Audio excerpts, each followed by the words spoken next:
ஸ்ரீ குருப்யோ நமஹ. இன்றைய பதிவிலே நாம் பார்க்க இருப்பது மார்கழி மாதத்திலே புதன் கிழமையிலே வரும் மிகவும் சக்தி வாய்ந்த சௌமியவார பிரதோஷத்தின் சிறப்பு பற்றி பார்க்க இருக்கிறோம்.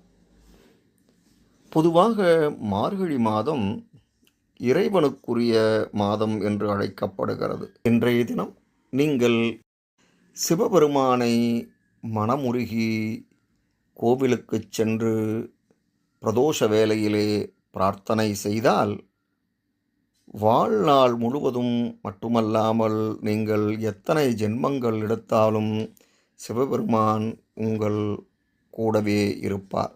ஒவ்வொரு பிரதோஷ பூஜையையும் சூரியன் மறைவதற்கு முன்பு, அதாவது மாலை 4:45 6:15 வரை உள்ள நேரத்தில் சிவபெருமானை கோவிலுக்கு சென்று வழிபாடு செய்வது ஒரு சிறிய யாகம் செய்வதற்கு சமமாகும்.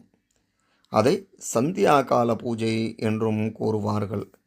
இந்த நேரத்தில் பக்தர்கள் மனமுருகி பிரார்த்தனை செய்தால் அவர்களுக்கு சிவ சக்தியினுடைய பரிபூர்ண அருள் முழுமையாக கிடைக்கும். நீங்கள் மாதந்தோறும் பிரதோஷ நாட்களில் சிவபெருமானை தவறாமல் மனமுருகி வணங்கும்போது உங்களுடைய முன் ஜென்ம கர்மவினை இந்த ஜென்மத்தில் செய்த கர்மவினையும் படிப்படியாக சிவபெருமான் குறைத்து கொண்டே வருவார் என்பது முன்னோர்கள் கூற்று. தீய சக்திகள் எதுவும் உங்களிடம் நெருங்க விடாமல் உங்களுடைய மனதிற்கு ஒரு அமைதியை கொடுத்து உங்கள் குடும்பத்தை மகிழ்ச்சியாக வழிநடத்தி அழைத்துச் செல்வார் சிவபெருமான். மார்கழி மாத பிரதோஷமன்று விரதம் மேற்கொண்டால் நோய்கள் நீங்கும், கடன் தொல்லை குறையும், புத்திரப்பேறு கிட்டும் என்பது நம்பிக்கை. மேலும் இந்த நாளிலே சிவபெருமானை வழிபட்டால் 16 வகையான பேறுகளும் கிடைக்கப் பெறுவீர்கள். பிரதோஷ நாளிலே சிவபெருமானையும் பார்வதேவியும் மனதார வேண்டிக்கொண்டு விரதம் இருந்து சிவபெருமானை வழிபட்டால் விரைவில் திருமணம் கைகூடும்.